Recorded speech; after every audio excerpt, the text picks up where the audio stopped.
To my channel. আজ তোমরা প্রথম ভিডিওটা দেখে বুঝেই গেছো যে আমি আজকে রাম মন্দির এবং হনুমানজির মন্দির নিয়ে আমি আজকে একটা ভিডিও বানাতে চলেছি। তাই আমি এইদিকে একটা ট্রেনিংয়ে এসেছিলাম, কিন্তু আমার হাতে টাইম থাকাতে আমি অনেক দিন থেকেই ভাবছিলাম যে এই হনুমানজির এই মন্দিরটাতে আমি আসবো, কিন্তু আসার পর বিশ্বাস করবে না, এত সুন্দর মন্দির আমি অনেক দূর থেকে দেখেছি, ভগবানের দর্শন করেছি খালি মূর্তিটা দেখে, কিন্তু মূর্তির সামনে এত সুন্দরভাবে একটা মন্দির এখানে মানে তৈরি হয়েছে সেটা তো আমরা জানিই না। তো না আসলে আজকে হয়তো কিছুই বুঝতে পারতাম না। তো যাই হোক গাইস, আসো চলো দেখা যাক। দেখতেই পাচ্ছ তোমরা আমাদের এই হনুমানজি, আমাদের ভগবান, আমাদের শক্তি, আমাদের স্ট্রেংথ, যে সে একজনই হনুমানজি। জয় শ্রীরাম। তো দেখতে পাচ্ছ কত একটা বড় সড়ো মূর্তি এখানে স্থাপিত হয়েছে। সো আসো, তোমাদের ফুল ভিডিওতে আজকে আমরা দেখাবো।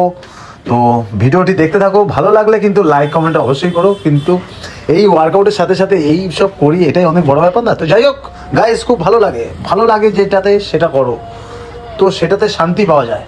তো আমি এই টাকা ইনকামের সাথে সাথে কিন্তু আমি এইসব করি, কারণ এটা আমার ভালো লাগে। এর থেকে আমি টাকা পাই না, কিন্তু ভালো লাগে। দেখতেই পাচ্ছ দক্ষিণেশ্বরের মতো কিন্তু এখানে আশেপাশে সব ফুলের দোকান, প্রসাদের দোকান, এবং এন্ট্রান্সটা দেখো কত সুন্দরভাবে মানে রাম মন্দির সামনে লেখা, লাইটিং, এবং ভেতরে তো মানে খুব সুন্দর অসাধারণ সব কিছু। ভেতরে শিব রয়েছে, আরও মা কালীর তোমার মন্দির রয়েছে, হনুমানজি আরেকটি মন্দির আমি দেখলাম। ঠিক আছে, যারা মন্দির খুব পছন্দ করো এই জায়গাটা কিন্তু একদমই মিস করবে না কেউ। আমি তোমাদেরকে জানিয়ে দিলাম কিভাবে যাবে, তোমাদের লাস্টের আমি বলে দেবো, লাস্টের একটু ভিডিওতে। যাওয়াটা অতি সহজে, নিউ টাউনে এই মন্দিরটা স্থাপিত।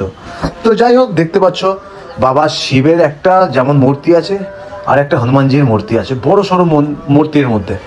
তো যাই হোক, ভিতরটা দেখো এত সুন্দর, না আসলে কেউ সত্যি মানে জানাই যেত না যে এখানে এত সুন্দর সব জিনিসপত্র রয়েছে, দোকানঘাট থেকে শুরু করে।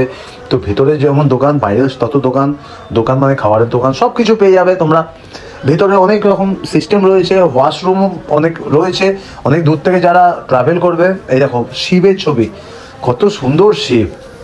তো যাই হোক, এখানে আসলে কিন্তু তোমরা কোনো কিছু নিয়ে ভাববে না, গাড়ি পার্কিং থেকে শুরু করে ওয়াশরুম। এই দেখো আমি এখানে তোমাদের সবাইকে প্রবৃত্ত হয়েই কিন্তু মন্দিরে, এখানে যত যে পাপ করেছো পাপ ধুয়ে তারপর তোমরা মন্দিরে যাও সবাই।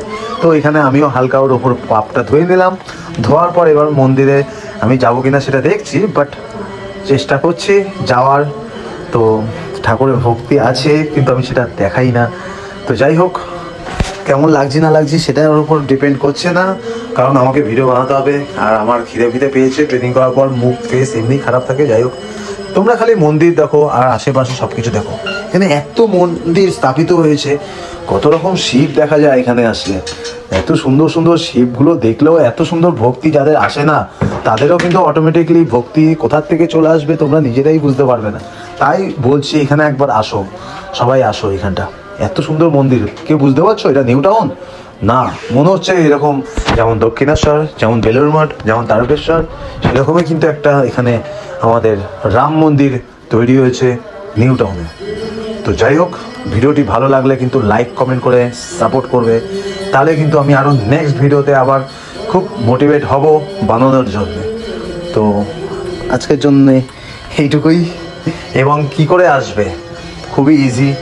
সিটি সেন্টার 2 থেকে, মানে যদি আসো তোমরা চিনার পার্ক, তারপর সিটি সেন্টার 2, তারপরে যেই ক্রসিংটা আসে ওটার থেকে তোমরা ডান দিকে একদম ঢুকে যাবে। ওই ডান দিকে যদি ঢোকো, সিলিকন একটা আইল্যান্ড পড়বে, ওইখানে গেলেই কাউকে বললেই হবে রাম মন্দিরটা কোথায় আছে। তো ওটাই হচ্ছে ডেস্টিনেশন। আর আজকে আমার ডেস্টিনেশন এইটা। ভালো লাগলে লাইক কমেন্ট করে সাপোর্ট করবে অবশ্যই। ভালো থাকো সবাই, সুস্থ থাকো। জয় শ্রীরাম, জয় বজরংবলী কি জয়।